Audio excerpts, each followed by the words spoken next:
Hello again, everybody. Marty Braden here. Welcome to my channel. If this is your first time watching one of my videos, let me take a moment and thank you for checking it out. I hope you find it interesting, informative, and enjoyable. For those of you who may be getting weary of me asking for subscribers, likes, and notification bell clicks, please understand that nearly 200 new viewers are subscribing to my channel every single day now.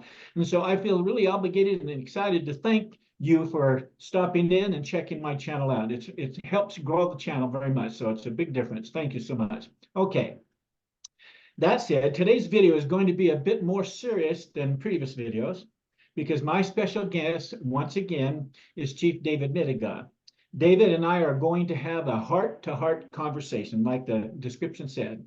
Isn't that right, David? How you doing? It's good to have you back. Yeah, it is. Yeah, it's good to talk to you I'm in Ontario, Canada right now. And I'm glad to talk to you. I really respect you a lot, so I'm thankful to have our conversation today. That's fabulous. Well, David, he reached out to me and asked if I would accept the opportunity to have him on my channel once again, and I quote, to hold him to his faults in his wrong video. He called it wrong video, titled Chief Midegah Questions President Nelson. David asked that I not pull any punches, and that way he could sincerely apologize properly regarding the comments he made recently. David asked me to, so to speak, to be his bishop, and I'll explain why. That way he could publicly show he's working on becoming a better man. David truly, I honestly believe this with all my heart, he truly wants to take full responsibility for his comments that triggered some Latter-day Saints who took offense with some of his message. I say triggered feelings and took offense instead of made them feel offended. And that's because I believe no one makes us do anything unless there's a gun held and pointed to our head. In other words, each of us chooses what they make someone's words mean to ourselves. We hear their words and then our minds interpret what they heard and we go off on that. So the truth is we can control our own thoughts. We have the responsibility. We have the responsibility to choose to extend grace to others, and in this case, to extend grace to David, and that's what I've chosen to do. We can choose to extend grace to others even when they're in the wrong. So for those of you watching, I want you to know that I took the time to actually transcribe David's video, Chief Midegah Questions President Nelson, every word, and I did so that I'd have David's exact words to reference and not misquote him ever. And as I ask him questions, I prepared a few thoughts for myself. Are you okay with that, David? I transcribed because we're going to be very direct on some of these things. And yeah, absolutely. I didn't name it that though. Okay, go ahead. Yeah, I had put the video up. I was just having just real quick. I didn't name it that. That's great. When I had put it up, that's great.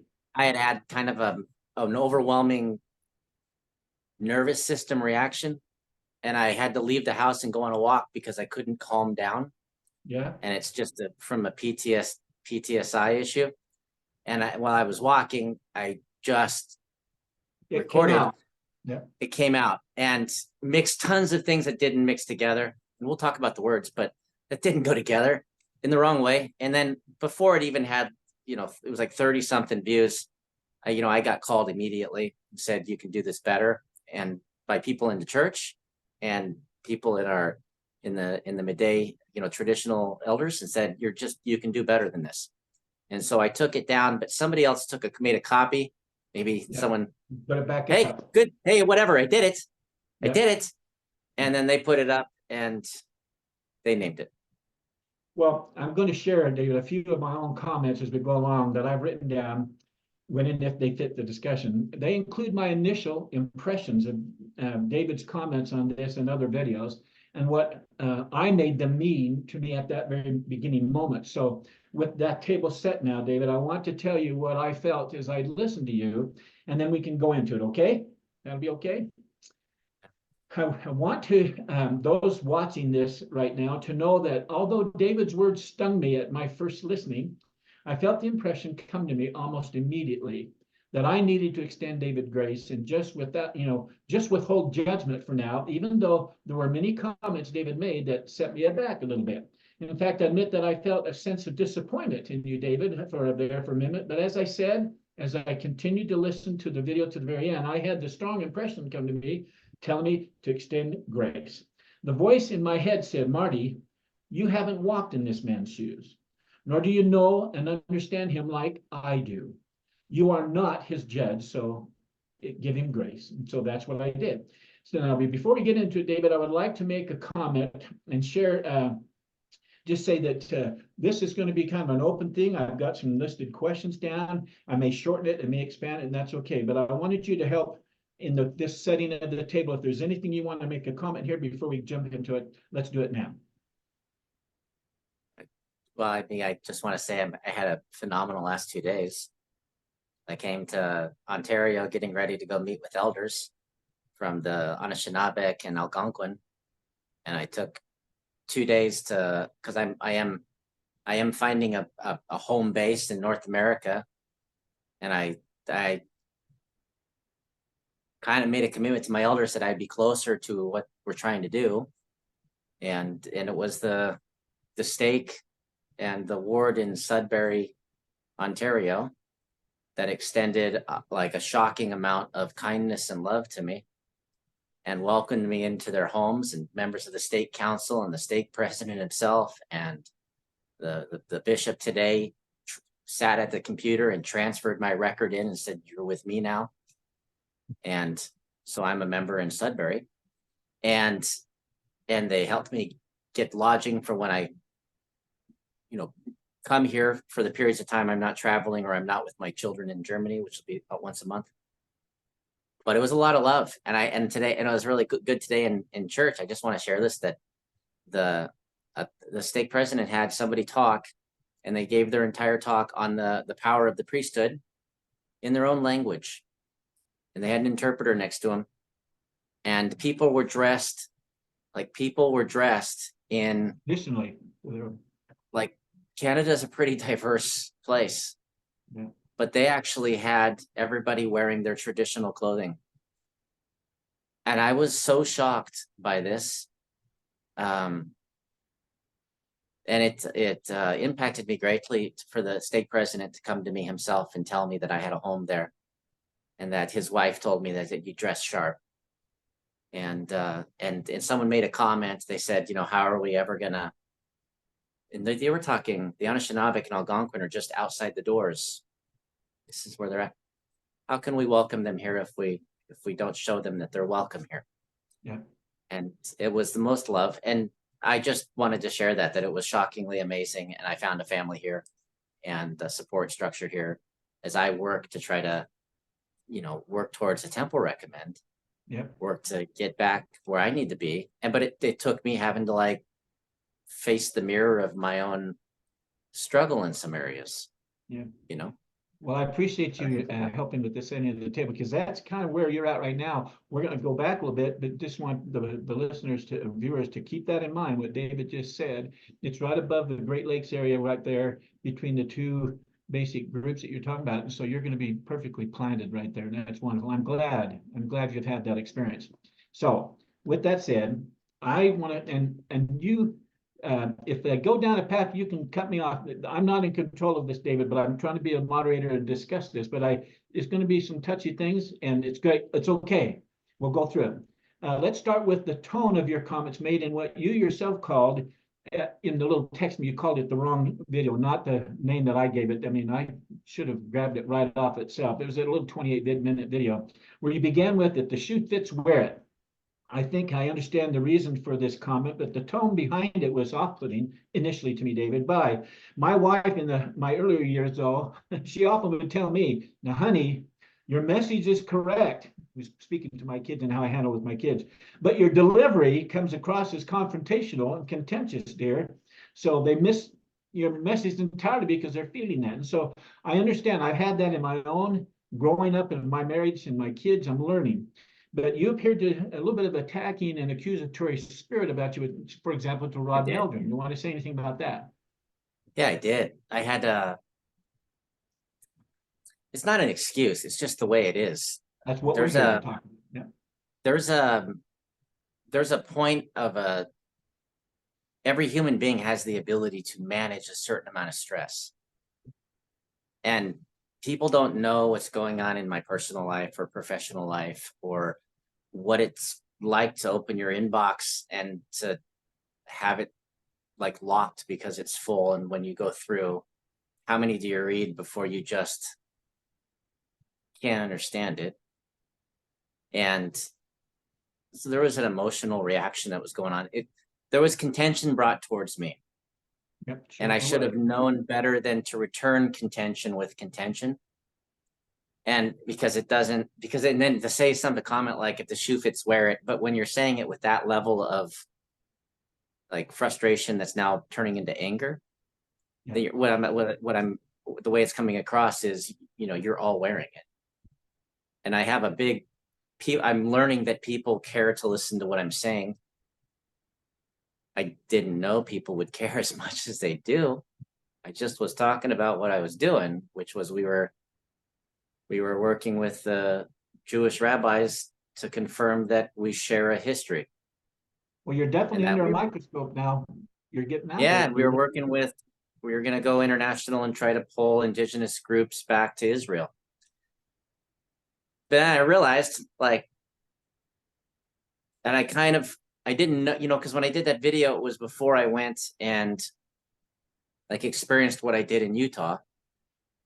Like, we're talking about something that's kind of carrying over. Yes. Where when I showed up there at the Land of Promise conference, like there was like 3,000 people that made it a point to come and tell me that they loved me and they cared about me, and they stood in long lines just to, not to like act weird, but to say, we understand you, but a few people said, when I said I watched the video, and I'd say friend or foe, and they'd say, we just love you, man. And so there was a reaction that was made that was not fair. And definitely I did have the ability to talk with, there's a lot of people throwing conversations at me from, like, imagine someone's telling you what somebody else is telling them that somebody else has said in mass. Yeah. In mass. Well, there's a point where you say, I just want to talk to the person. And so I had the opportunity to talk with Mike LaFountain, who's an Anishinaabe, just like me, just like my dad. And his dad and my dad have the exact same nation membership. And we found that we were had no issues whatsoever with each other, which made the whole thing confusing. Like, how did it even how to get there viral like that? And then I talked to Rod Meldrum. I don't even know who these people are before any of this. I didn't know there's I don't know. I was living under a rug. I don't know. I didn't know that there was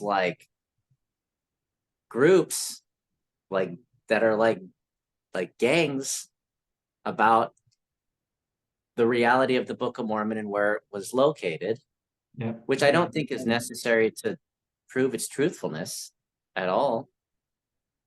But I got somehow in the middle of that, in between competing conferences. Yeah. And maybe some people took liberties they shouldn't have with poking. But I talked to Rod Meldrum, and he's one of the nicest guys I've ever talked to. And worked through what the issue was, which was, he was initiating a background check when he should have probably just asked me and communicated with me. And then certainly he acknowledged that then he saw everything he would have wanted was already released by me.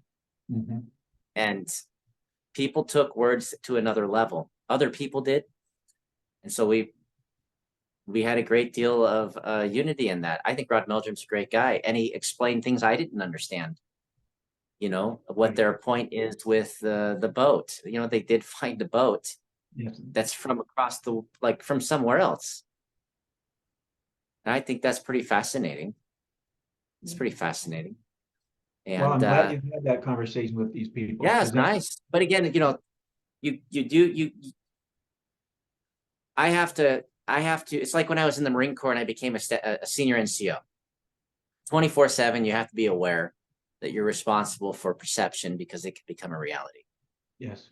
And it didn't matter when I had that one bad 30-minute walk. And there was other things going on in my life that compounded that. Sure. And things involving other things. that I think would be a lot for anybody to carry in their own personal life. Because I know when I talk about it, people are like, wow, that's a lot of stuff, man. Yeah. But after that, I encountered wave after wave after wave of hundreds and hundreds and then thousands of and then the stake of an entire region that extended a level of love and acceptance, and we know these things are good that I never imagined was even possible. I certainly didn't look for. And so it proves the point that you can have one drop of mistake can cloud an entire ocean of truth, because the adversary just wants to grab the one thing you've done incorrect and have it cloud everything else. No question about that, David. That's true. Yeah. So that said, I'm still going to, and you've asked me to do this, I'm still going to cover the things, and then we'll be done with it. But we're going to cover the things that popped out and stand out, and you give your honest feelings on it, and then we'll be done with that. Okay? Yeah. And just so you know, last night a member of the stake sat with me and asked some pretty serious questions. Yeah. So I told him, I said, I have another branch president and a leader from Utah that's going to be talking to me. And he said, well, I guess this is preparatory then. But I think it's responsible for people to feel that transparency is a superpower from God. And the best thing that you can do is to talk openly about your mistakes when you make them. And to just say, I did it. I don't want to do it again. Because I think if more of us did that, we would stop having the idea that we have to find perfect people to lead us. Like every single person is just really trying. Yeah. We're all 50-50, David. We're all 50-50.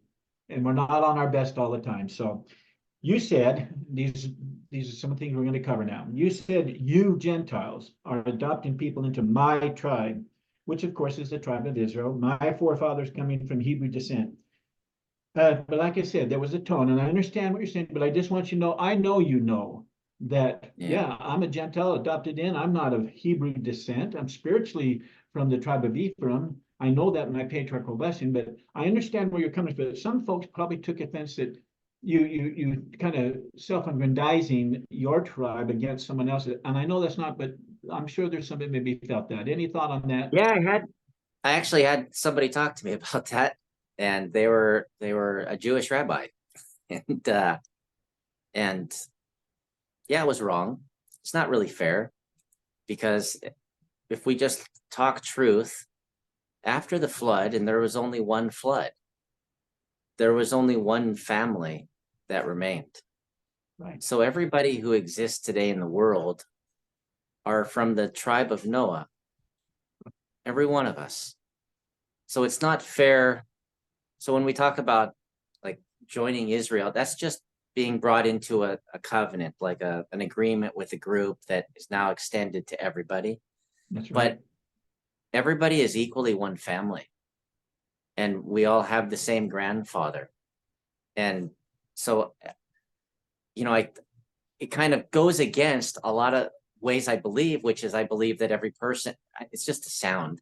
But every person is a spirit put on this earth, and every person is a spirit in a body, and your body is the temple of your spirit. And every person is here to learn the importance of being in a family and to experiencing their decision-making and the ability to do it good by making mistakes. And we're creating that video, that vision. We're creating it and recording it. Yeah. Right. And so I'm reminding our people, like I'm trying to remind our family, our subfamily, like we're Anishinaabe, we're spirits, Lord, we're Ojibwe, we're spirits in a body, and we're Ojibwe. You're aligned exactly with the gospel. All the confusion of the hate and struggle has prepared you to align, to go. And so it wasn't fair that I said that. So let me say every person is a member of the tribe of Noah. And I'm glad to be in that family with you. And I'm glad to be in that family with you too. And we're all children of the Father in heaven. You're my brother in that regard. Now, I'm going to do a little sentence and then lead into something. You went on to say, even in your bishopric manuals, it teaches that the Levites still maintain a priesthood, the priesthood of Aaron. Aaron never gave it away. Now, I'll let you respond, but it's going to be a little bit a long question or answer I'm going to give, and then give you the mic, so to speak. But I think this is important. Okay.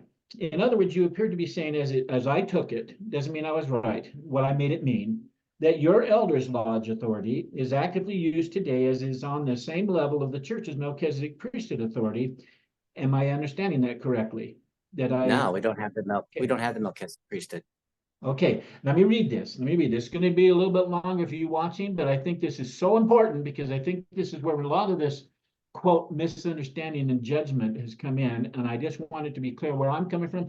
I don't use my words here. I use prophets. So I think it's a big issue that the saints are having with your statements. So I would like to clearly state that the church's doctrine of the priesthood is what we're talking about, and then allow you to clearly state the doctrine of the authority of the elders and lodge and compare and see where we're apart or not apart. So the doctrine of the priesthood by Bruce R. McConkie. Now, I grew up in the year, I'm a 70, as of yesterday, I turned 70. So my missionary experience was 73 to 75. And Elder McConkie was right about my chair width, right beside me when we had his own conference, and I had a chance to chat with him, and he spoke at our conferences many times. I loved Elder McConkie, still do. His works are marvelous. So that's kind of why I leaned on him. He says, now, the doctrine of the priesthood by Bruce McConkie states, and I quote, there are in the church two priesthoods, the Aaronic or the Levitical priesthood and the Melchizedek priesthood.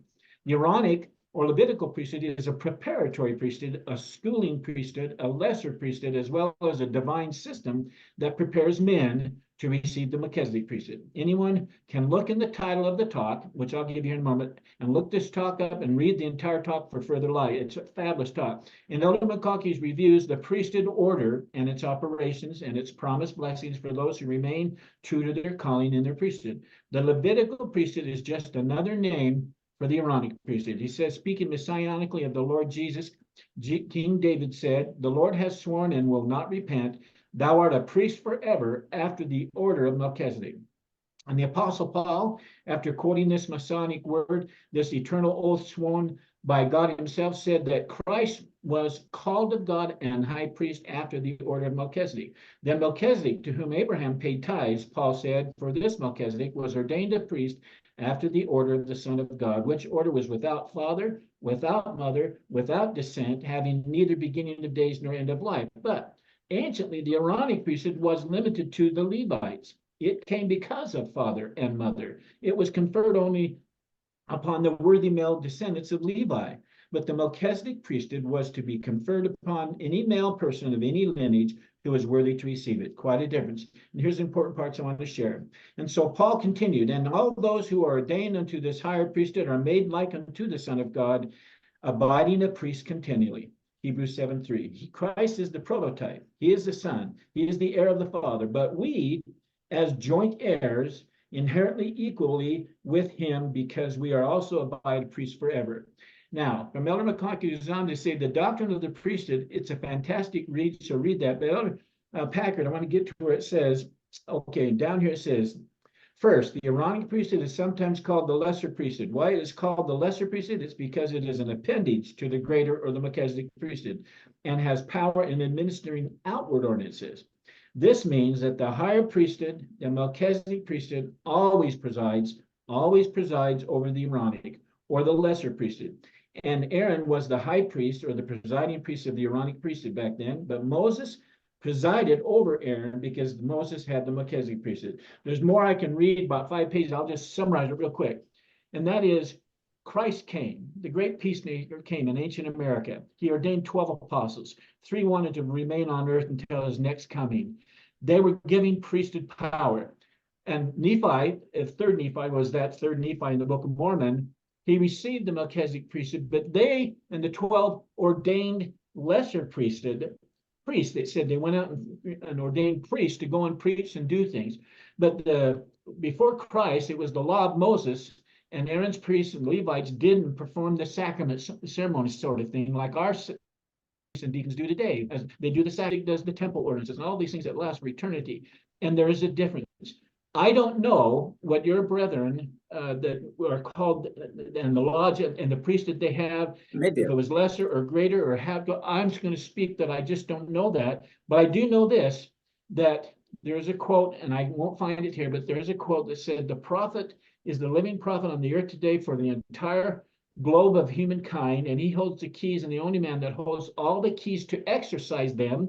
There's 14 others who have keys, but that's all dormant while that prophet's serving as a prophet. He calls temple president. He has those presiding keys. Go ahead. We have to be careful. Yeah. And the reason we have to be careful is that we can walk ourselves into a space where, I understand why this confuses people. We can walk ourselves into a space where we are now spiritually assimilating and removing covenants that were eternal promises given to other people that were given in the way they were for them to exist in the age that the Latter-day Saints would be walking on the earth. The Levites were a tribe. They were one of the 12 tribes, and they did not get land. And they were given an eternal, it says this in the Torah. There are members that attacked me, and they said, the only true book in the world is the Book of Mormon. Not true. The Torah was given directly from God to Moses, and it has been written directly to today. That is such a meaningful book that in the very first chapter of the Book of Mormon, that Lehi sent his sons, Nephi and Samuel, Laman and Lemuel, and the two older brothers didn't want to go back to a man named Laban to get not just their genealogical record, but to get the Torah, which they brought with them. That they brought with, which is the Torah, which they brought with them over to North America. And it was that connection that we have carried the remnants that existed after a really horrible 1800s and a really horrible 1900s. The little that still existed as a remnant was enough that after 2 years, the Orthodox, the most hardcore, we are following letter of the law that was given at Sinai, said, you are the same as us. What you're doing, the remnant, is portions of what we have. And furthermore, we acknowledge you got this 2,500 years ago because it matches our timetable of how you would have gotten it, which is when the first temple fell. And then I used that as an opportunity to say, look at the Book of Mormon in the very first, and they're like, that's the only way that this connection, that it does exist, whether a few, I think there are a few, of the Latter-day Saints don't understand really what they're saying because the apostles don't say it and the prophet doesn't say it, but that we have a right to our heritage and our identity and the spiritual things that were given to us. And if we've lost our land and our language and our culture, and we lost our children, and just till the last 20 years, if we lost those things, don't tell us that we have to also not speak about or not have the very things that were enough for the actual Israel, the sages that carry the Torah and study it from their learning institutes and their members of their yeshiva and their rabbinical councils and their furtherance of Jewish education peoples who had rabbinic, large continental, it's enough to sit at a table and to say that we are brothers. Now that affirms your faith, that adds upon your faith. I never did that for the LDS Church. I did that for my people, like my family, for them to feel that they had something of value. Yeah. It was enough value that the people everyone sat down for us after 2 years. And I was asked to talk at a conference. You're talking about 2 millennia? After 2 millennia, or you said 2 years? Or the 2 years you were working with them? Yeah, they worked with us for 2 years. Okay. And so one of the things that I know is that I was given one of the few copies of what they have is the written Torah. This is important because I have to talk about their priesthood. And it's not the same responsibilities that the church has with that priesthood. They lost all that stuff. Their temple just left. And it's not, they know it's not coming back. Like in the way that it was before. They're not going to be doing the same things. But there was a promise that was made in their Torah. The Levites is an everlasting promise that they're the ones that'll take that bowl and they'll put it on that fire and to give that offering. And someone can say, and they did, and a lot have. Oh, that's done away with. Oh, that's done. No, it's not. Because they have to have the right to show the creator of all things that they were obedient to remember what he asked them to do long time ago. Even if when that temple was built and that fire is there and they take the red heifer and they place it on it and it's the last time they ever do it. It was that they have to show that they were obedient to what they were asked to do before the next thing can come. And they have that right. That is if you ask the Kohanim, the Levites, they are the ones that will place that offering. It's all they wait for. It's all they want to do. Just that. They're not asking to go do the other things. They're not claiming to do the other things that members of the LDS are doing with the Aaronic priesthood, the Levitical priesthood. But priesthood is authority. And I was in the Marine Corps. I understand authority. I worked for the government. The same authority can grant different tasks to different people. And there were those that had authority granted to them over all the people, but it didn't remove the task and responsibility that was given. I give you this job and I give you this job. And so they have that Levitical priesthood for that purpose of when the temple is rebuilt, so that those priests can show that they are obedient to the promise that was everlasting given to them and make that offering. Again, it might be the only time they do it, but they're going to do it to show obedience.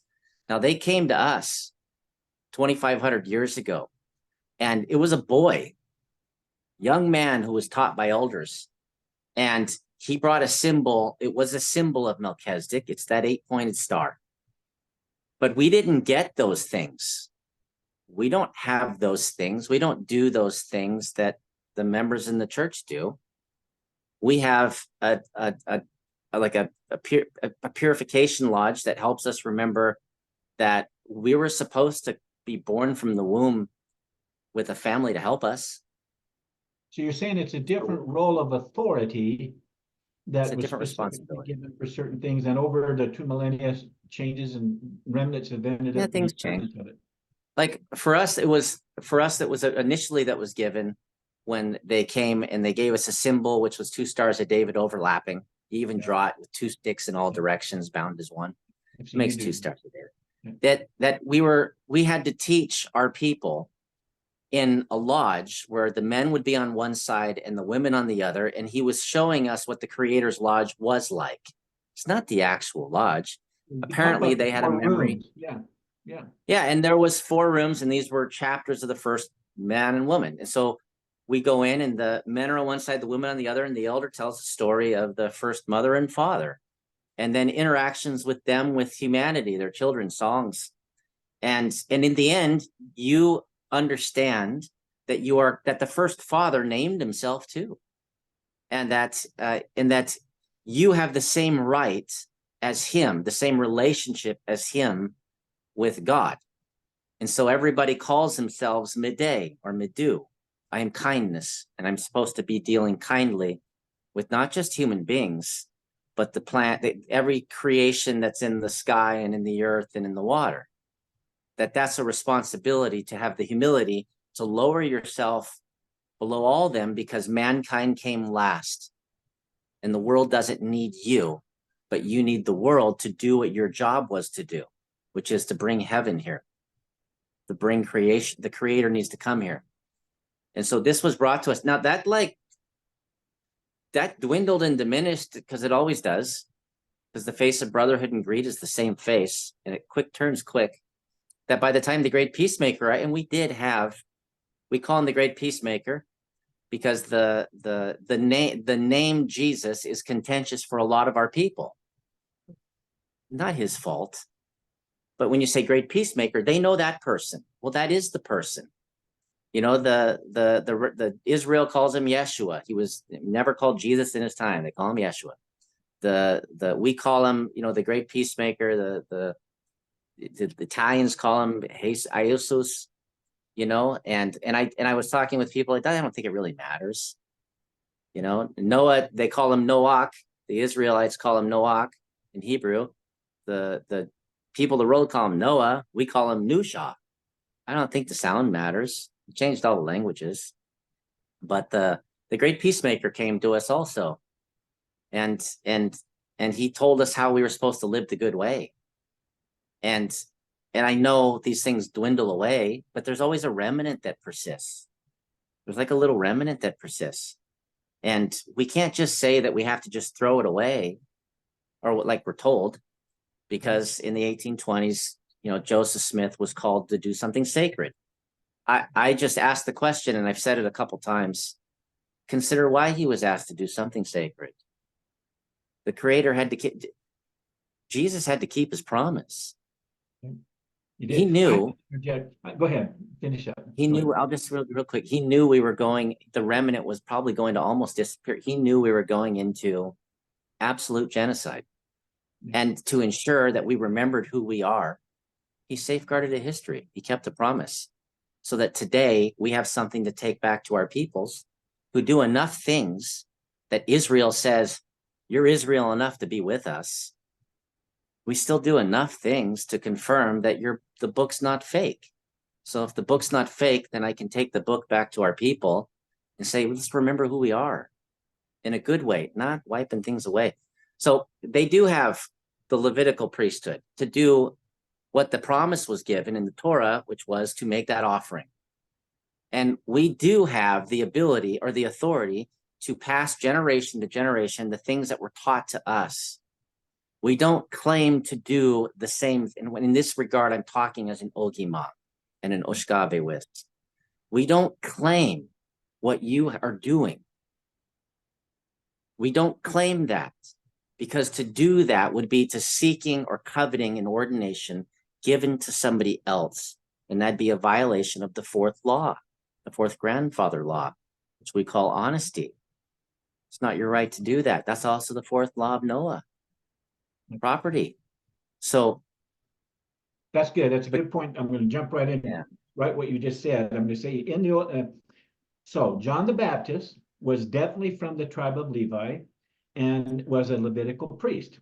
His father Zacharias was a priest, as seen in Luke chapter 1. Zacharias finds out about his future son from an angel, Gabriel, while he is in the Holy of Holies, burning incense and praying for the people as part of his Levitical duties. In the Old Testament, priests were connected to the tribes of Levi and the sons of Aaron. The Levites were a tribe descended from Levi, Jacob, and Leah's third son. And during the monarchic period, all male Levites could become priests. However, only Aaron and his descendants had the priestly office. John the Baptist's father, Zechariah, was a Levitical priest from the division of Abijah. I'm pronouncing that probably wrong. And his mother, Elizabeth, was from the tribe of Aaron. David, I don't claim to be a scholar on how the seed of Lehi and the seed of Mulek, or any other lost tribe for that matter, got their authority, nor do I know what happened after the Lord, the great peacemaker, bestowed his priesthood upon these spiritual leaders, who then bestowed a lesser authority upon those who were called priests of the Midewiwin or Mede. What I do know is that the Nephi referred to in 3rd Nephi, after being ordained to the higher priesthood by resurrected Jesus himself, did ordain priests to the lower priesthood to go and teach the gospel. But what happened over the 2 millennia since then, with that priesthood authority and how the Lord views it in terms of its validity, besides what Joseph had restored upon him, you shared some of that in regard. I don't have to claim a full understanding of that, but the Nephite 12 and the 3 that are special witnesses received their authority from the resurrected Jesus Christ. Yeah. Now, I will say this. So the question could be asked of you, David, when you say we carry this authority and use it in our lodges today, you're talking about the Levitical priesthood that came down through generation to father to mother to father to mother to father to mother, as I understand, which is quite different from the Aaronic priesthood, because it's any young man. Well, we do know that there's a promise made to someone who's literally a descendant that has a right to a certain priesthood, that priesthood be a bishop or otherwise. But I don't know the full understanding. I probably could dig into it, but when you refer what you just talked about, the Hebrew, the Jews of this group you're talking about, they have the Levitical priesthood. There's an offering that's going to be made. We have a different view of what that offering might be. I don't really know. It's really a topic that can be crossed over and created challenges. I think when both sides discover the fullness from the Lord about it, we're going to hug and be thrilled and excited that we're from that family, that we're entrusted with priesthood, and we each have different roles and responsibilities. I just think it's going to be an interesting thing, but that's where the stirring of Yeah, it says it's just lack of knowledge. They're people, and I think part of it is this idea that Native Americans are just one big group. When there's like 7 language families, there's a half dozen migrations, and then there's subgroups that had these experiences that carried these. Sorry, I move my hands a lot. That move these. Don't tell that me I carried can't these use teachings. mine. I use my hands all over the place. They move these things. What we're saying is that the Creator, like Jesus references a lot his Father. I want people to really reflect on that. He's constantly talking about his Father. I learned everything my dad. We shouldn't be shocked that Dad makes an appearance, right? We also shouldn't be shocked that those people he made an appearance within, and they were like the genociders of the earth, doing so in the name of Jesus. So in a way, it's like correcting the course of this people. But we shouldn't be surprised or alarmed if the other people who have had a relationship with the Creator, the one Creator, the Father, they just keep doing, even in diminishing numbers, what they were given to do. It exists for a reason. We had 8 prophets show up in a boat off the East Coast after a millennia after the great peacemaker left, that told us the future and said, you need to keep doing what you're doing in this lodge explicitly to ensure that the writings exist at this period of time, the last period that they remain. So when this happens and it's really bad, you need to hide them up. When this happens, you need to try to hold your families together. When this happens, you need to speak out. And when this happens, you need to reach out, right? And so we already know these things were important. If the Middew had just disappeared, there would be no scrolls. There would be no oral history, no oral or written history to be able to have a reconciliation with Israel like we had. And we did that without anybody's help, did that ourselves. There would be no ability without this for us to reconcile stories and history that says the Book of Mormon is actually factual. We wouldn't be able to do that if it had just gone away. So I am proud of the elders that have continued to do things even when they are like 2 or 3 people in a province at times that are managing things in diminishing numbers, that they do it for a reason. They were told to do it. You have to stand ready when your moment of opportunity comes. It's at the end. It's at the very end. And then we have to also be very careful with Israel, very careful, because we're all talking about doing things that references their name and their relationship that was given to them as an eternal thing. And eternal for God is not the same as a treaty for Canada or the United States. Yeah. And so if we're trying to graft into them, we have to acknowledge them. It doesn't mean telling them all the ways they're wrong. It just means honoring that they didn't forget what they didn't forget. And they haven't forgot the Torah. And I go back to the Torah, when they want to tell me what they haven't lost, and it's an eternal promise, and they can read it from the Torah, which is an unchanged book on this earth today from the moment it was given, not the Bible.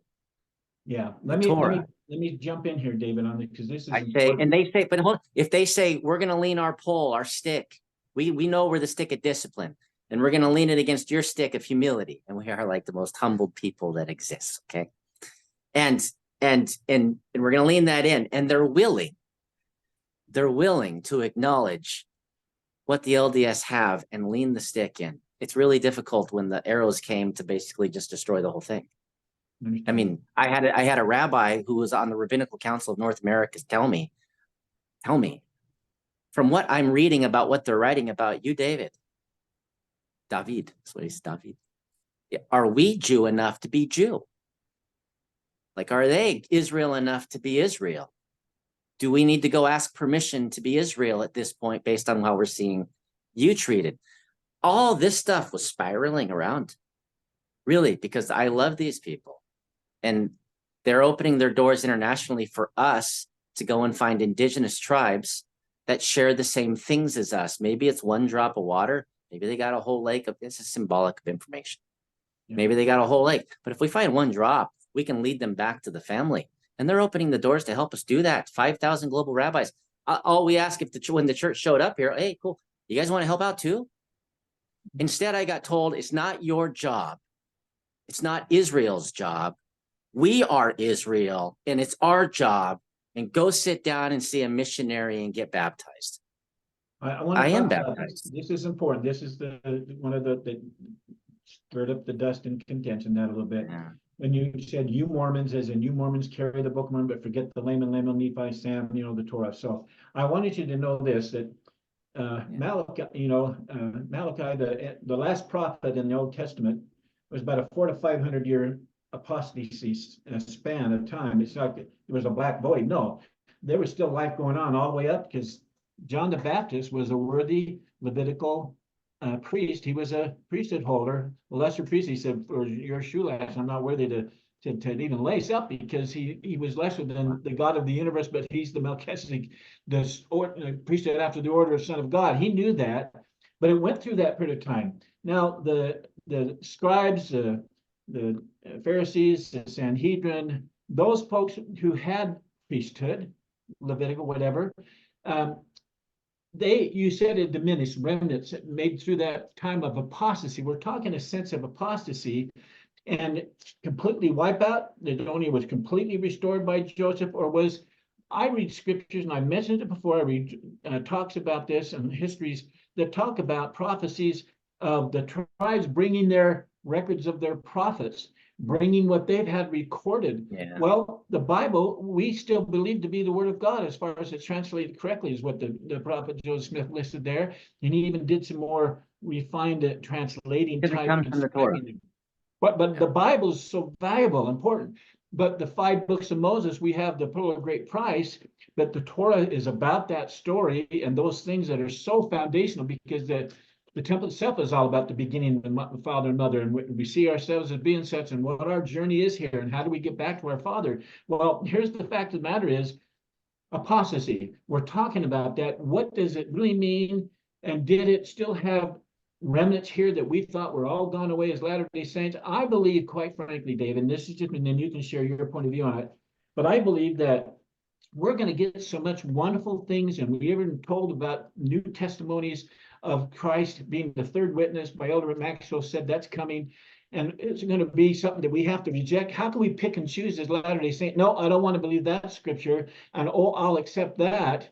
No, if there were prophets that kept record of it, and it's all going to come together, it's going to be a marvelous thing. And that's where that third pole on the teepee thing comes by. But I do say this, that there's a little bit of sensitivity to say, no, we're in control of it all. Our prophet's going to cover it all. When in fact, how can those generations of you said it gets discounted a little bit and the remnants struggle to keep through it? What we end up with in 2030 or 2050, I mean, it's going to be very interesting to see what is treated as scripture. Scripture is anybody that's a man who's a holy man that's moved upon by the Holy Ghost and writes it down. It said that's scripture. So if there's somebody written down was a holy man and wrote it down on the birch bark, how can that not be scripture, or can it be? It's going to be an interesting thing that we're all learning about, and that's the only thing that I'm trying to say.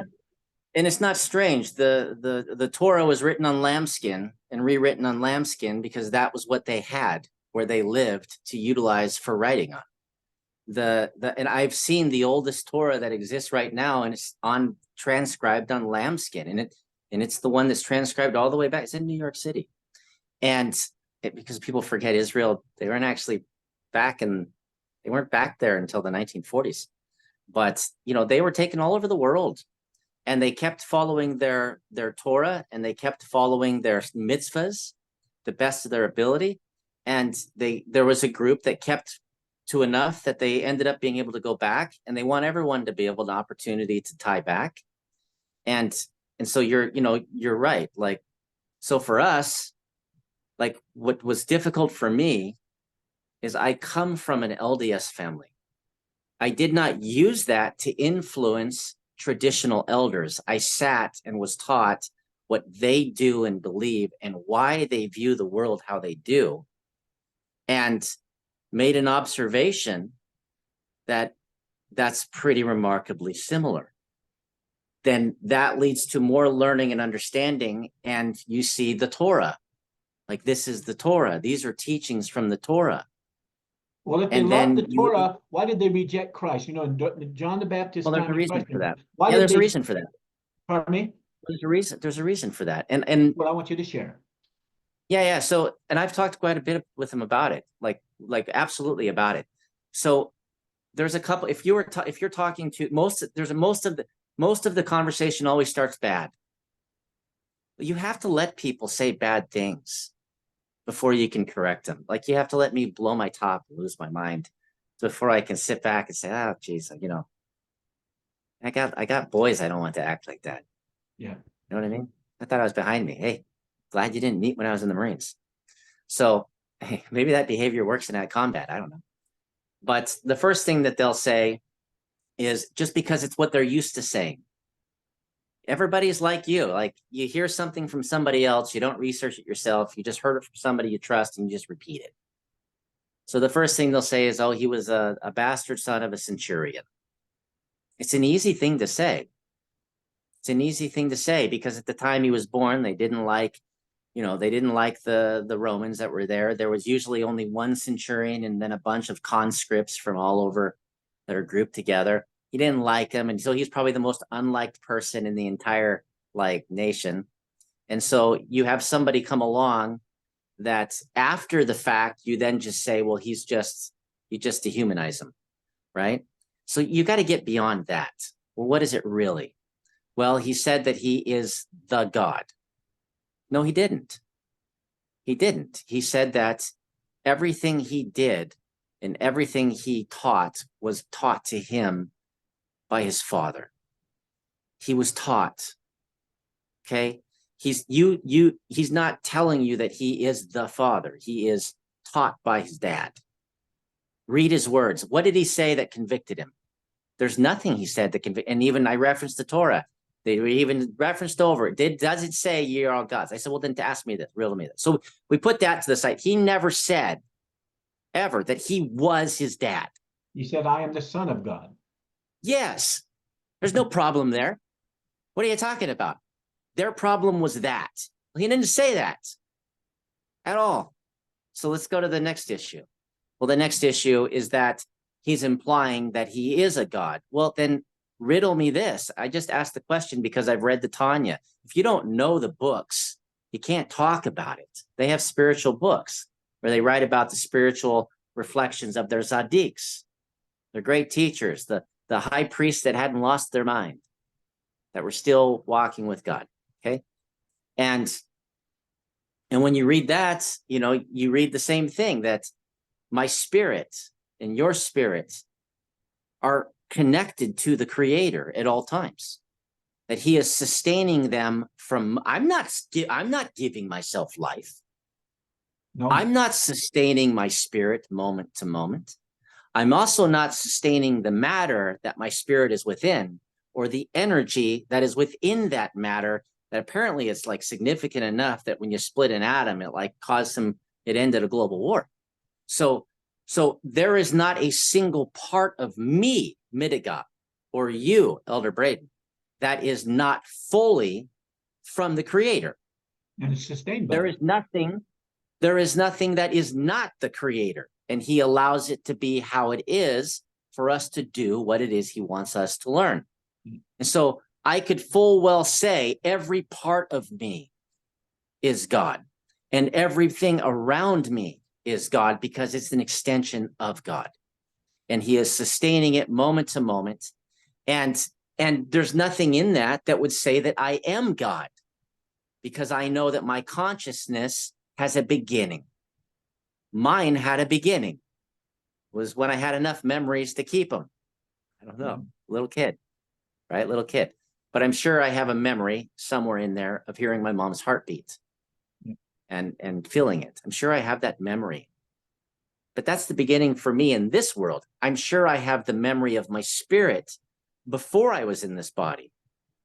And this is where the Latter-day Saints and the sages of Israel have more in common than you can imagine. The Latter-day Saints say they're the only ones that believe in a pre-existence. That is not true. It is orthodox to Judaism that our spirits are formed in a pre-existence and remain there even when you're in this life, that only a portion of your spirit is placed into this place, and you are growing your identity, but you're always connected. You're always there. Well, that's not different than us. Yeah. That's one of the things that connected them with us. How do you have these spiritual teachings? Well, because we were taught these things. We're spirits lower. Yeah, we're partially in a body. The first century Christians believe in the pre-mortal life. Yeah. But it changed. And so, go ahead. So they don't have that. So that's another thing to take off the table. They can't be mad at him about that. The next thing I was told is he went and sat with and taught the Gentiles. That was a real issue that caused issues back then. How can you do such a thing? Why? I asked why. And I didn't ask anybody. I asked the people at the issue. I asked the people who are rabbis in Jerusalem. Why? Because he was born to a mother without a father. Okay? It's not that the guy who was with her was not his dad. So under their law, he is a Jew from his mother, but he's also what you would term a bastard. It's the word. Yeah. In that sense. And so they showed him leniency and love by allowing him into their circle to become a rabbi. Okay? He had special powers. They will even say that we are all connected to the Creator. They knew he was gifted. He had the ability to do things with his hands that were remarkable, even as a boy, and they have writings of him as a boy. They have their people write about it that in the first century. And so they knew he was special. When he was younger, he communicated with them and they elevated him and allowed him to become a Zadik, a teacher. And then they felt greatly offended that he then went to the Gentiles and went and did his own thing. Now, I returned that on them because I have read the Torah. And I said, was it not stated, and it is, that those 613 mitzvahs were responses to questions that were followed with, you don't have to constrain yourself with this. And they're saying that they would because they loved him. They loved the Creator.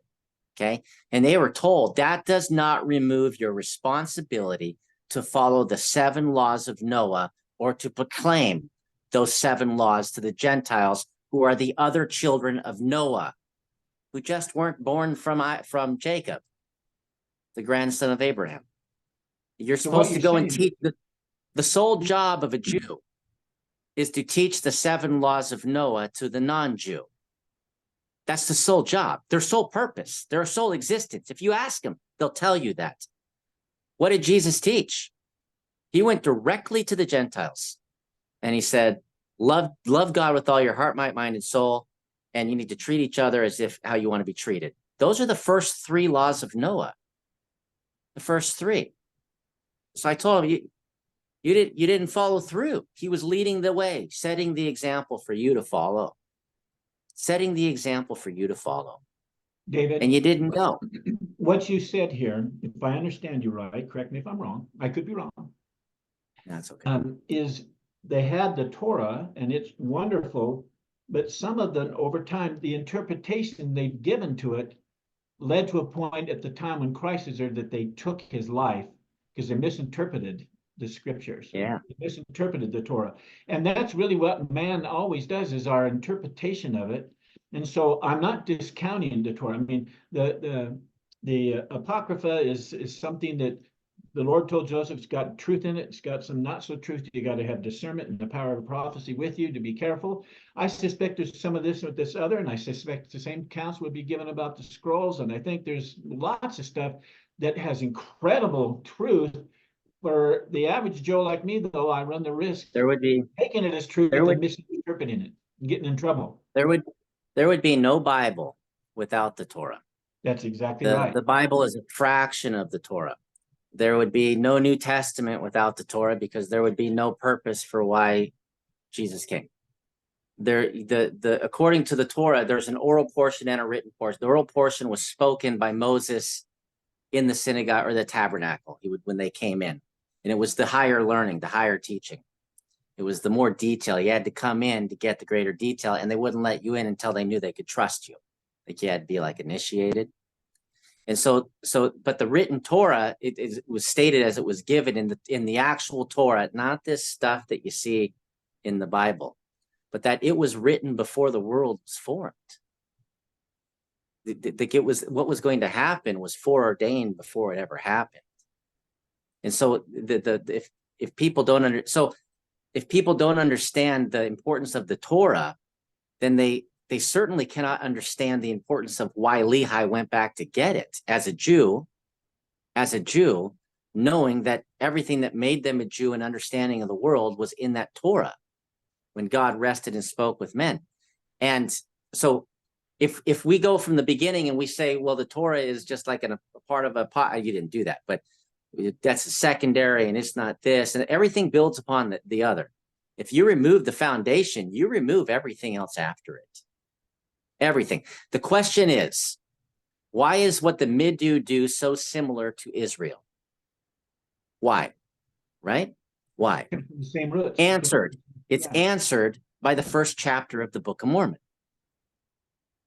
How is it possible that the Indians here, a small group, has teachings that are the same as what was given to Joseph Smith in the 1820s and 1830s to restore and add upon, right?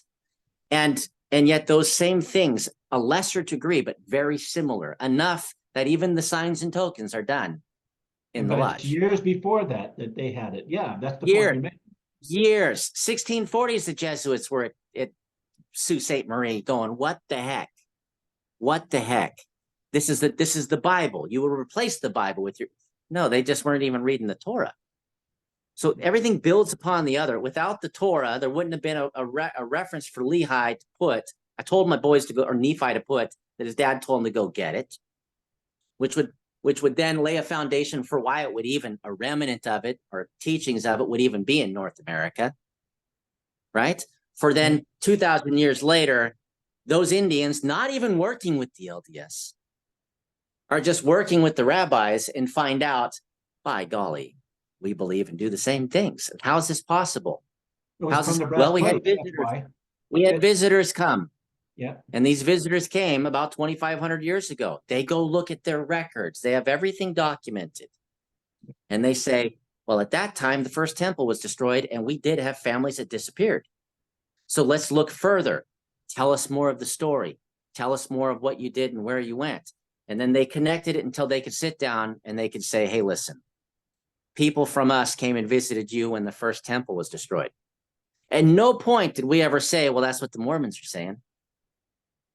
No, that's what the indigenous group of the Great Lakes, the traditionals, and the traditionals that are in Israel are saying in a conversation.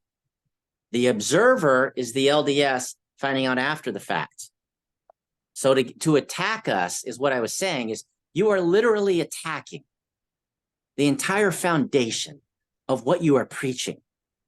You are literally telling the Indian who has made reconciliation with the Jew that you're invalidating it when they didn't need you to do it.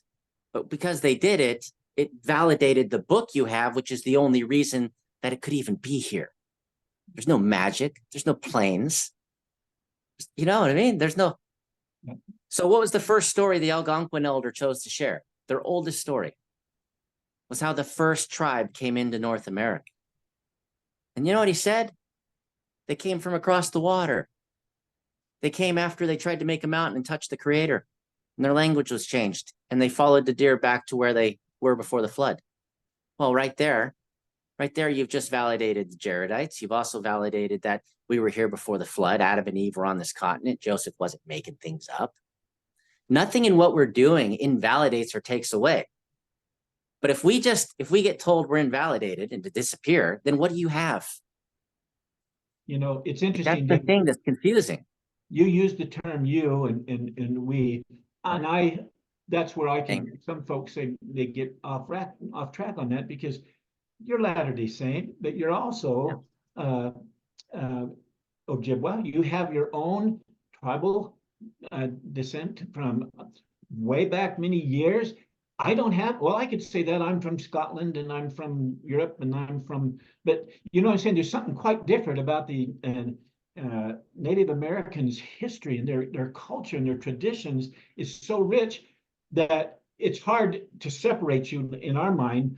That when you say you and that, it comes across in some ways at the tone what you said, but you're not really saying, I'm separate from you, I'm not a Mormon, I'm Indian, and just leave me alone. You're saying, this is me, but also I'm a Latter-day Saint, this is me. You have always said two families, but you, when you say you, just, I would only give us a caution saying how to say it in a way that it doesn't come across as separating from us and making yourself be separate, because you're really part of the family. You're definitely, you're my brother, just like I'm your brother, but I don't have your history. So when you say that, you can say, as the Indians go, we're from this, but I'm the, somehow keep it together without being so I gotta divisive. and I That's gotta the only thing separate I the have to two. struggle with. I gotta separate it, because again, most people don't know what it's like to have a nervous system that when it reacts to a certain level of stress, that it is greater than your ability to control your presentation. Yeah, and it kicks in, sure. And anybody who has somebody who's been in combat knows what I'm talking about. There's a level and everybody has it. And I just reached when somebody says you are a fraud, you are not an Indian, even though your dad is. You are not a member of the Joseph Smith family. When I literally, my mom is Lorraine Taylor, her mom is Beverly Bushnell, her father's Joseph Bushnell. His mother was Martha Fisher. Her mother was Elizabeth Emma Bennett, and her mother was Martha Smith, the first cousin of Joseph Smith. I just sat down with Gracia Jones in St. George, and they are now moving from just the Joseph and Hiram Smith and brothers family to the Azael Smith family. Yes. And we're a part of that, grafting into the total Smith family. That I am a member of that family. Yes, you are. And so secondly, separate yourself. Don't make it feel like you're stepping away from us and calling you Mormons. This is where there's a point. Here's what happens. I have been fighting to be my dad's son my whole life. And we can't relate. My dad, but it's real. I understand. And I got to have a relationship with my dad through bars, and it didn't diminish the fact that I'm his son and I'm living two lives for him. Correct. And when somebody says, this is where it came from, this was I think the tipping, like it was like I felt it, like a sense of like I wanted to fight, you know, and that's, your dad is a Native American, like your dad, but you can't be, you're not. Like, that's why you're a fraud and you're a false, and everything else you're saying doesn't matter and it's invalid.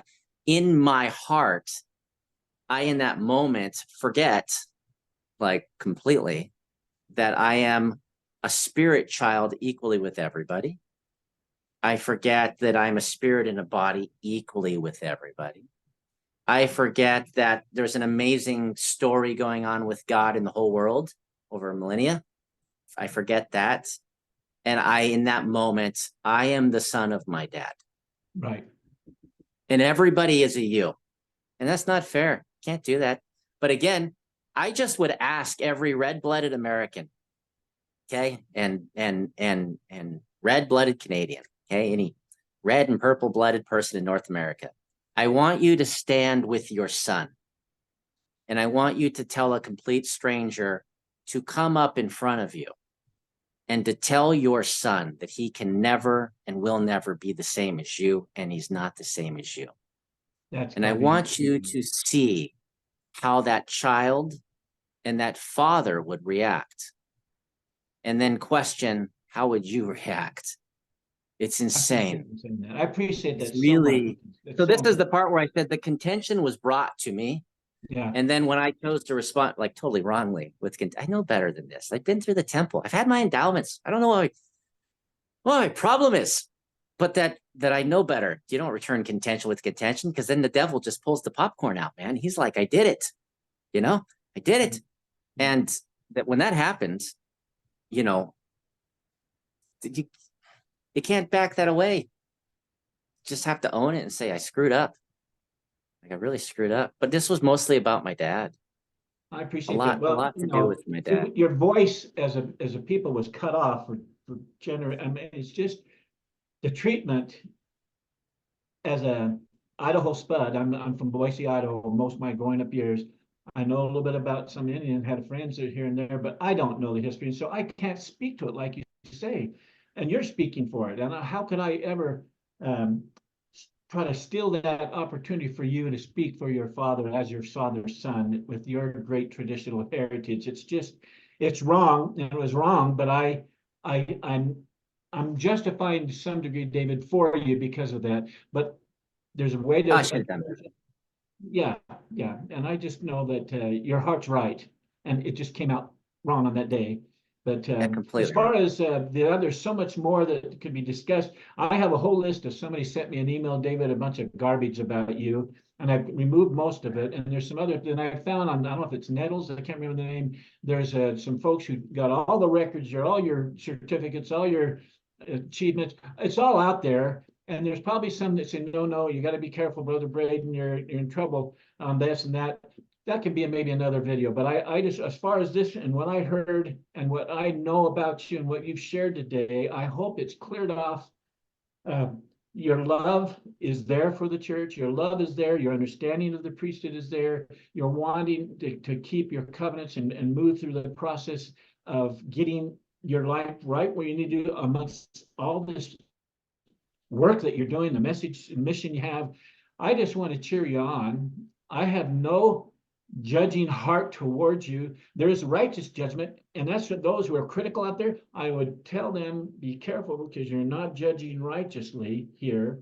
Right and wrong is not just black and white. Well, there may be some facts, but we all have a chance to change. And so to judge unrighteously is basically becoming self-righteous. And I don't want to ever be self-righteous, that I'm above you and I know better than you. We got to be really careful, and love should be the rule. And so I want to tell you I love you. I'm happy to get to know you, and I'm knowing you better every time we have conversations. But if there's other things, we should probably cover it. But I wanted to make sure you had a full chance to share your heart. I'd say, like, I know all these things. Anybody can go on the internet. In Europe, these things are illegal. In Europe, like, they will come to your house with the police and they will say, you remove it or you're going to jail. And they can put you in jail for 12 months for putting something that's defamatory on the internet. Right now in the US, there's 24 states that have moved defamation publicly because of this stuff people are doing, into a criminal offense. And, so I already knew a little bit about this, when I was going through my divorce and coming over to Europe. My ex-wife was not happy about that and linked up with a bunch of people, and I'm not even the one that left the marriage, right? And linked up with people all across America that we've done messing around on the internet with people in chat rooms, and magically a guy who was in Europe for 2 years, not even traveling, was put in a blog as being in relationships all over America. Like, I'm living in Arizona, and I'm living in Colorado, and I'm living in Florida, and I'm living in, because people can say whatever they want for whatever ulterior motive they have, and it doesn't make it real. But the second they Google someone's name and they see it, they say, oh, it must be true. I've had people writing me that Googled David Taylor, and it popped up people who are in court cases for, like, molesting their children. And it must be him. My name's David Taylor. I mean, come on, man. Come on. Come on. I've had people, I fly all over. No one stops. People say that I'm not able to fly because I'm committed some crimes or fraud and took money from people. I've never taken anything from anybody. And yet, and this is on the internet. And yet I fly to Canada, I fly to Utah, I fly all over. It's not true. It's completely nonsense. But again, this is what I have to see. Or I have people that write and they say, it's just too fantastical as military career. So I had to do a video and show all my certificates. I'm sorry, it is what it is. I did it. I sit back and think about it too. Or they say, oh, it's just too fantastical. Your university stuff is just nonsense. It's all fabricated. It's too high level. And so I have to like show my transcripts. And I'm like, would anyone else? And I think maybe there's a part of it is there's people that do stolen valor. Yeah. Right. I actually did all my stuff. I got all the paperwork. I publicly released it. Or people that make up college degrees to make this up. I actually, my student ID number is on my paperwork. Like I actually got my master's degree with all A's and 1B plus, or then they say, you're not an Indian. And it's like, I have a blood, not that I should even have to have one, but it's like, what are you talking about? I got a blood quantum and my dad has the same membership as you do. Like, what are you talking about?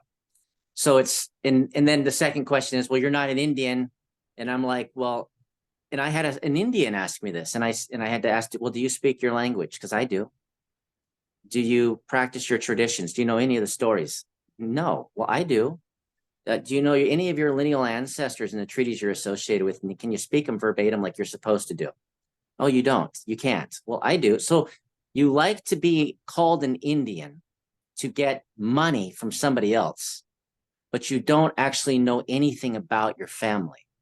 And then you're telling somebody else who knows everything about their family that they're not. These are strange things that I've had to wrap my head around in the last 90 days that did make me wish, brother, that I had never agreed to go to any conference for anything related to the Latter-day Saints. And I would have just kept going, working with the rabbis and indigenous groups around the world where we don't have these problems. And I thought about that. But then as I sat there today and I had the bishop transfer my records into the Sudbury ward, into the stake, and I sat there and said, I'd really like to uphold my Melchizedek priesthood to the highest possible level, and to have the stake president and the bishop tell me that there is a difference between being active and sitting in church, which you are considered active if you go one time in a quarter, one time in 3 months, and having a life where that the Heavenly Father and the Spirit is active in your life daily. And they said he is active in your life, David. And for me, that made me feel good because I think members forget that you can do the bare minimum and be called active. But I'm pretty certain that the covenants and agreements that we made meant that we would be active. And I know in the temple, we made this promise that it would be every breath and heartbeat is how you interpreted it, that you would be keeping the Spirit and being active with your Creator, with your Savior in every moment, not just, I sit in a pew. I could go, they told me, you could go one time in 3 months, because they talked to me about these things people say. And I'm really happy I had this conversation with you too. That Well, you could go one time. Go ahead. What's that? Go ahead. You could go one, and I'm not this guy, but you could go one time in 3 months. One time. Yeah. And just pay your tithing. And then still at the end of the year, go and if you're really good at talking, you could get your temple recommend, but did you do everything you were supposed to do? Yeah. I would rather do everything I'm supposed to do. We all have to look at I want to do everything I'm supposed to do. So I made that commitment today. And I'm going to do that. And so I'm going to meet with my elders and I'm going to let them know that I've been giving them everything, but I am going to also believe that I have enough to give everything to what I have to do for my progression. Yeah. And it did start with the video and doing a reflection. I want to talk about the anger I had when I was speaking about, which had nothing to do with him, speaking about the prophet. And I hope we can go there right now. That in, so you went right to it. Fantastic. Go ahead. Because you did talk about my question for President Nelson, your silence and all that. So go ahead. You want to repeat what I said? No, I just did. You go ahead. Okay. So Yes. something that had nothing to do with why I was talking, but it was an added frustration that came into my mind. And that is that I believe that the prophet and the president, who is a human being, should be the one to set the example at all times, that we are all equal spirit brothers and sisters, and that we are all trying to move, and he's trying to help us and encourage us. And in the point I was trying to make is the very month that our elders are meeting en masse from across North America, that have received the request to come to the Mi'kmaq Nation in Eastern Canada. In that very month is also the month, and they're discussing and talking about Mormonism and how it aligns. And who are we going to? We haven't had a good time with the Protestants, and we certainly haven't had a good time with the Catholics. So if we're going to validate a group, and it's that group, right? That very month is not the month to show the opposite of who you are, to use a massive amount of money to honor a birthday that no other centurion in the church gets to have. Is a wrong view. And speaking as a man to a man, he is a man. It's always reflect on what it is you need versus what you want and what the Lord needs and desires. And perception can become reality, because you just saw I had a bad 28 minutes, man. And it became an enduring reality, no matter the thousands of positive that came after that from the church that I love. And I'm totally like, man, I can't even, I just found the real Latter-day Saints. It doesn't matter, because I keep going back to this one moment. If you throw a birthday party at the cost and expense and the visual that people associate with like what occurs, we only see it in third world countries that act in a dictatorial way because they're showing I control the finances, and they do it in a visual way. Yeah. The misperception can remove the reality. And so it's just important to be humble. It's important to be humble and to remember that. David, I have to say, and I'm assuming, I could be wrong, but I think it's other leaders. I don't think it's President Nelson wanting to self-aggrandize himself and put himself on the pedestal. We love him. He's a centurion in September. He's a centurion. He's 100 years old.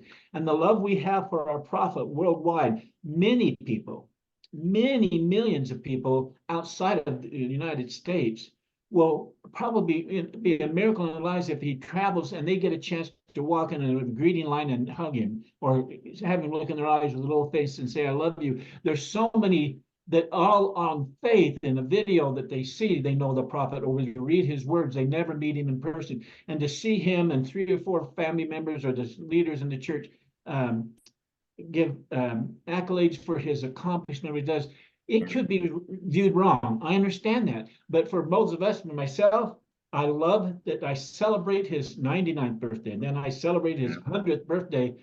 The monies could be done. Where is the value? But I think there's a lot of people around. I think, though, if President Nelson was to really be asked quietly in a room, he would probably just prefer not to have a birthday party that way. Yeah, I really do. I think it had nothing to do with that video. It's just that an elder had seen the 95th birthday party, because he was like, we have elders that knew nothing about.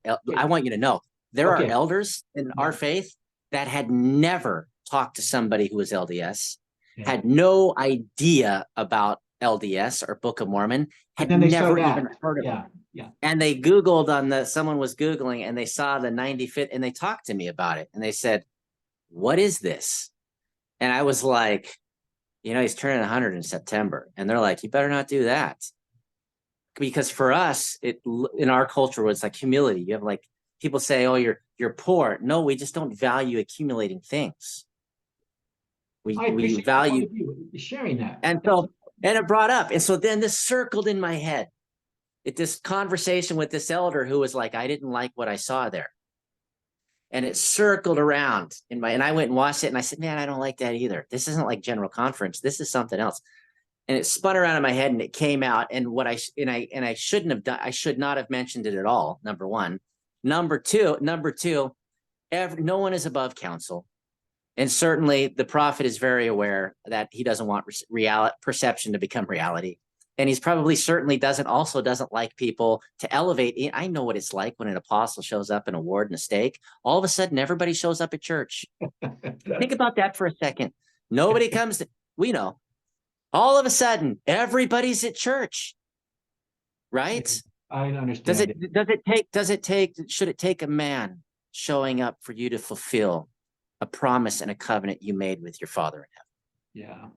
Oh, no. The human being we are, the natural man. So that means you've elevated a human greater than your creator, because if you elevated the creator, you'd be there every Sunday, the same as when a man walks in. But and I know they don't like it.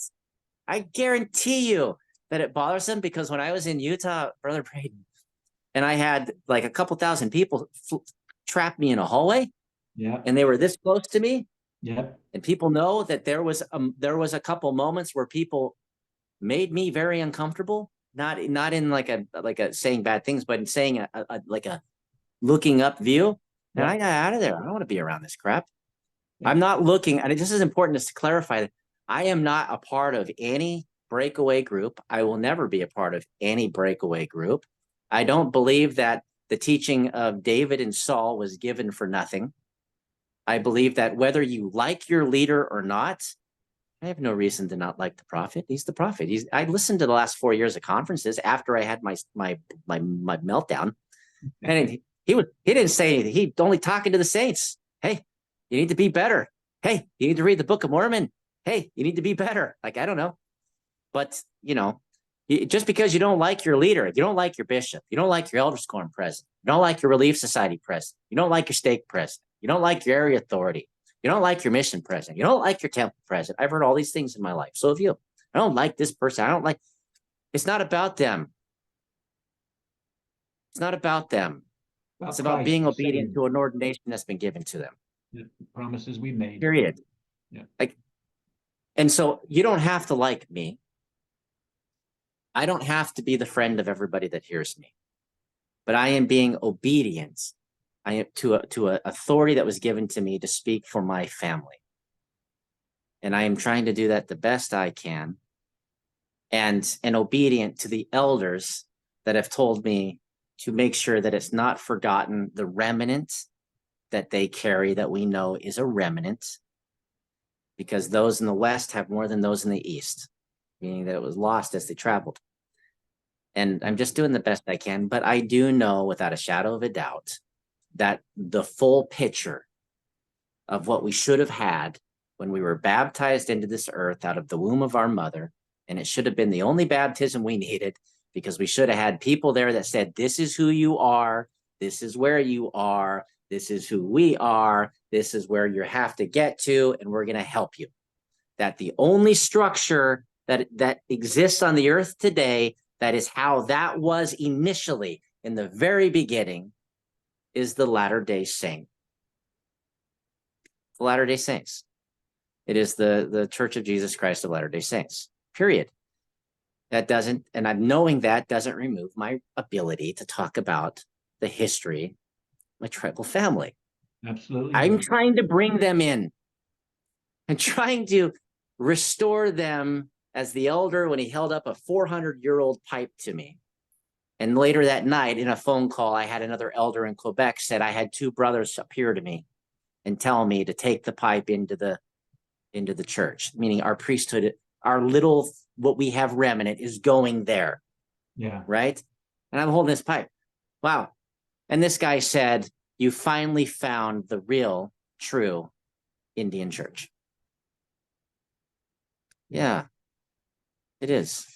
Well, David, you put yourself out here, and I appreciate you doing that. And you have a good spirit about you. I'm really, really excited for the next several months and years ahead for you. I think your heart's directing you where it needs to go, and I think the Indian nations. I say nations because there's many hundreds. As you pull this together and become a voice, I think you're going to have miracle things. I think you're going to feel guided in that, and I want to support you as just a brother who loves you. And anything I can do for you, you let me know. But for a last word on this whole 28-minute struggle and now where you're at, and those of you who are watching, if you're still judging, that's fine. I would just ask you to consider one thing. Listen to what the Spirit says to you. Make sure you're doing righteous judgment, not being self-righteous, and let the Holy Ghost speak, and I will support you 100% in whatever you choose. But I'm choosing to continue to withhold judgment, and every time I have a conversation with David, I get a sense of who he is. And on this other stuff that I received an email, we may have a talk later. I'm going to talk to David about it another time. But what this was, I think you handled yourself well, and I appreciate the love you've expressed, not only for the Latter-day Saints, but for your people, your experience that you have and are having with them. And I'm grateful for you allowing me to have this conversation with you, David. You're special. Thank you. Yeah, I appreciate it. And I'm going to start doing something too. I'm going to go back to making videos. I'm going to take a little break to get everything in order. But I'm going to start doing a video of my thoughts before I go to church and before I go read scriptures and before I go do things every day, so that maybe I can inspire you to do the same thing. And not you, but others. And then when I get my temple recommend, you guys are going to be the first ones to hear about it. And when I'm going to the temple, it's going to be on video as I walk through those doors. And so that it can just lay it to rest. I'm just trying to be the best professing sinner that I can be, but I am definitely a sinner, and I'm just trying to be better than I am. And it's a daily struggle. It's like an everyday thing. I didn't have the patterned life to make it easy for me. And I struggle with an incredible amount of management of frustration and anger that has nothing to do with anybody. And I'm just very grateful that I'm as kind as I can be right now. And but I will tell this, that I have, and I want to make sure it's said again, that in the last 2 months since I made that video, that I have nothing but thousands and thousands of support from Latter-day Saints who, when they come up to me even today and said that, and I said, friend or foe, and they, we love you, man. So I'm just trying to do the best I can. But I'm headquartering in Ontario, and this is where the great little mission is going to start. But I really appreciate it, and I'm glad, and I hope to see you when I come back to Utah soon. That'll be fine. And I want you to know that I hope you can forgive me any of the thoughts I had initially, but the Spirit nipped me in the bud right off the bat, and I'm glad for that. And I forgive you for those feelings. I accept your sincere apology generally to folks. I don't know it was really required, but I think your willingness to reach out to ask that it be done, it says a lot about you, David, and I appreciate you doing it. Transparency is a superpower from the Creator. It is a superpower. And so there is any topic, I'll talk about any topic. I'll even talk about my brother and the root and source of a lot of the other chaos that I have to deal with. Yeah. And I'll talk about anything. So, I'll talk about my faults. I'll talk about my divorces. I'll do it on video. The only thing I would say is I hope it gives you the confidence to do the same thing openly. Because if we were all openly about our mistakes, then maybe they wouldn't be used so negatively against us when people find out about them, right? And so I agree with that. Yeah, so I would love to talk about how I was a failed husband twice. I don't have a problem with that either. Well, I've seen your two little boys. They're the most cute, darling, beautiful boys, and they love nature so much. I just am so thrilled that you're letting be exposed to so much, David. They're going to grow up good. That's great. That's great. You know what they are? They were a lesson. Like my Heavenly Father grabbed me and said, you always gave your time to other things. You gave your time to the military. And how do you think I got all those high things? It definitely, there's a balance. Something's lost, right? Do you think my daughters had the dad that I am for my boys? No. There's a lesson. And then when, in my last marriage, I was out of the military, and it's just important to say this, okay? And you can be your own worst enemy because you're trying to achieve goals. There should be no goal greater than your family. And there's no greater failure than failure in the home. Someone said that once. I read it somewhere in the church. No But success compensates for failure in the home. yeah, there you go. So I that's it. spent all my time trying to become a vice president. In 5 years, what's management, senior manager, director? Well, that means there's not time at home.